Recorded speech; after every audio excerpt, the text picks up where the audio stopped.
Thank you for purchasing my Zelda scarf. It's a one colour brioche stitch scarf, and I'd like to guide you through how to do the wrap cast on, where you start with one single loop and increase to 5 stitches and then gradually increase to the leaf, and then also go through the important shaping, left and right slanting decreases, increases that you need for brioche stitch in one colour. It's simple. You don't necessarily need to know how to do 2 colour brioche stitch to be able to learn 1 colour brioche stitch, but I suppose it does help.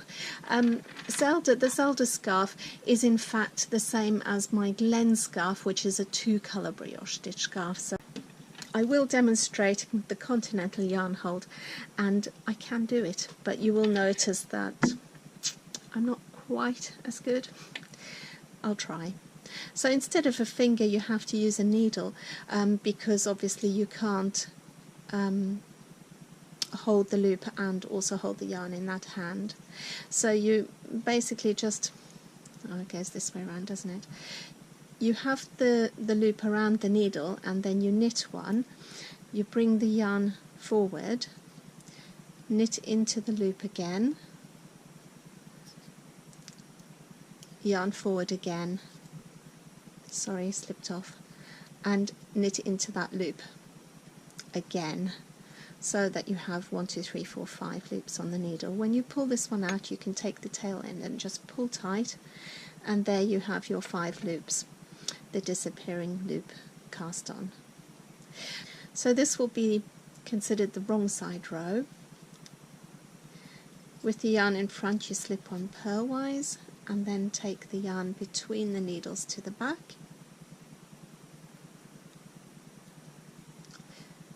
knit one, yarn forward, slip on purlwise, knit one, yarn forward and slip one. Then the yarn is in the correct position for the next right side row, so you knit the edge, the selvedge stitch, the yarn comes forward and you slip the next one purlwise, brioche knit the next stitch together with its yarn over, yarn forward, slip on yarn over, and you see that yarn over stays over the needles when you knit the selvedge stitch, so that the edge stitches are knitted and not brioche knitted. And set up row 4, so the last row, slip on with yarn in front, slip on purlwise with yarn in front, the yarn goes back between the needles, and then you brioche knit the next stitch with its yarn over. So you take the yarn forward, slip on purlwise, brioche knit the next stitch together with its yarn over, yarn forward, slip on purlwise. So my tension is very loose when I knit in the Continental way. Now let me demonstrate row 1 with the brioche 4-stitch increase using the Continental yarn hold. You knit the selvedge stitch on the right side, take the yarn forward, slip on purlwise. Now this is the middle stitch, and there you're going to increase the 1 stitch to 5 stitches, and it's similar to the wrap cast on. You knit into the stitch, take the yarn forward 2 loops, knit into the stitch again 3, take the yarn forward, that's 4 loops, and then knit into the stitch 1 last time, and there the result is 5 loops on the needle where you previously had 1 stitch. Then the yarn goes forward again, and you slip on purlwise and knit the selvedge edge stitch. Let me turn and demonstrate how to treat the wrong side. So with the yarn in front, you slip the selvedge stitch purlwise, you take the yarn between the needles, the next stitch is a bark stitch, so brioche knit together with its yarn over, slip one purlwise like so, then knit the next stitch, yarn forward, slip on purlwise, knit the next stitch, yarn forward, slip on purlwise, and then again the last 2 stitches, brioche knit with its yarn over, and then yarn forward, slip the selvage stitch purlwise.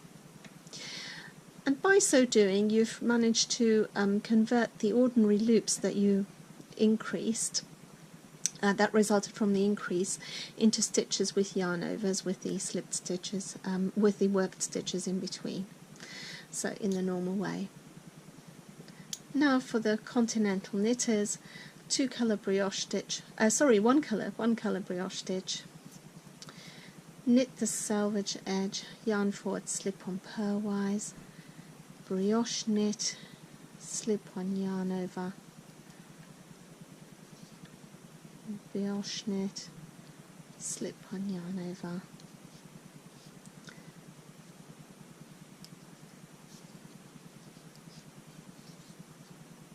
and knit the selvage edge stitch. And on the wrong side row, slip the edge stitch, take the yarn back, bark or brioche knit the next stitch, bark the next stitch, slip on yarn over, bark the next stitch, slip on yarn over, and bark one, slipping the edge stitch with the yarn in front. So now I'm ready to do row 25. Now do bear with me if I'm not so expert at holding the yarn in the left hand. I can just about do it. So I've chosen row 25 because there's so much patterning. So that's knit the selvage stitch, take the yarn forward, slip on purlwise, and this is a brioche 4-stitch increase, so you bark into the stitch without splitting the yarn, take the yarn forward over the needle, bark again,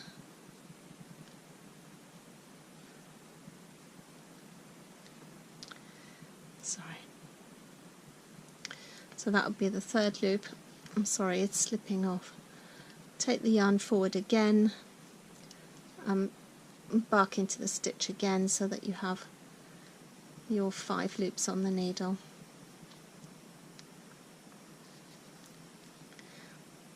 Then yarn forward and slip one yarn over, and now you're ready to do the left slanting decrease. This uses 3 stitches, a knit stitch with a yarn over, a purl stitch, and another knit stitch with a yarn over. After the slip one yarn over, slip one purlwise, you take the next knit stitch with its yarn over and slip it as if to knit. Then you knit the next knit stitch and purl stitch with the yarn over, so 3 loops, knit all 3 of them together.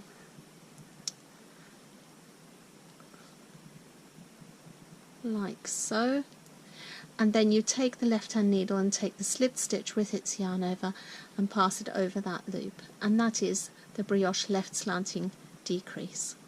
Then you take the yarn forward, slip the next stitch purlwise, bark the next stitch with its yarn over, yarn forward, slip one purlwise. Into this stitch you're going to do a bark yarn over bark increase, which is a 2-stitch increase. It's very easy. You bark into the stitch, you take the yarn forward and you bark into it again to create 3 loops where there was 1 stitch previously. And I'll show you that again. Slip on yarn over and then bark, yarn forward and bark again. So 3 loops instead of 1 stitch. Then you have slip on yarn over, bark 1, slip one yarn over, and now you're going to do a right slanting decrease. So there's a knit stitch with yarn over, a purl stitch and another knit stitch with yarn over. You slip the knit stitch with its yarn over, you knit into the purl stitch, then you take the left hand needle and take the slipped stitch with its yarn over the loop, Transfer the loop to the left hand needle, take the right needle and take the next knit stitch with its yarn over the loop, and then transfer it back onto the right hand needle, and that makes the top knit column lean to the right.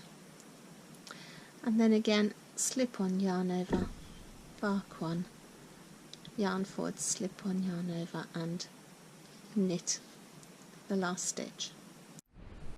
For the brioche 4-stitch decrease, you do need a lockable stitch marker.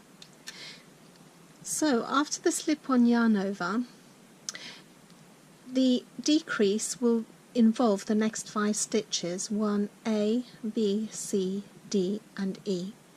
So the first one is a knit stitch.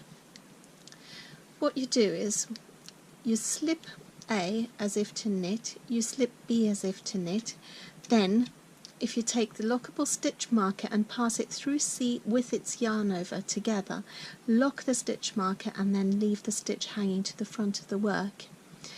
You knit into stitch D, which is a purl stitch, and then you take stitch B and pass it over, so that's on the right hand needle. Then you transfer the loop to the left hand needle, take stitch E with its yarn over and pass it over that loop. That's on the left hand needle. Then you pass that loop over to the right hand needle again, take stitch A with its yarn over and pass it over that loop. Then you take the lockable stitch marker, reposition stitch C with its yarn over on the left hand needle, take the stitch marker out, put the loop onto the left hand needle, and then using the right hand needle take stitch C with its yarn over and pass it over the loop. And then all you need to do is slide that loop onto the right hand needle, snug up the yarn slightly from the back, and you can see you have a 4-stitch decrease. So where there were previously 1, 2, 3, 4, 5 stitches, there's now only 1.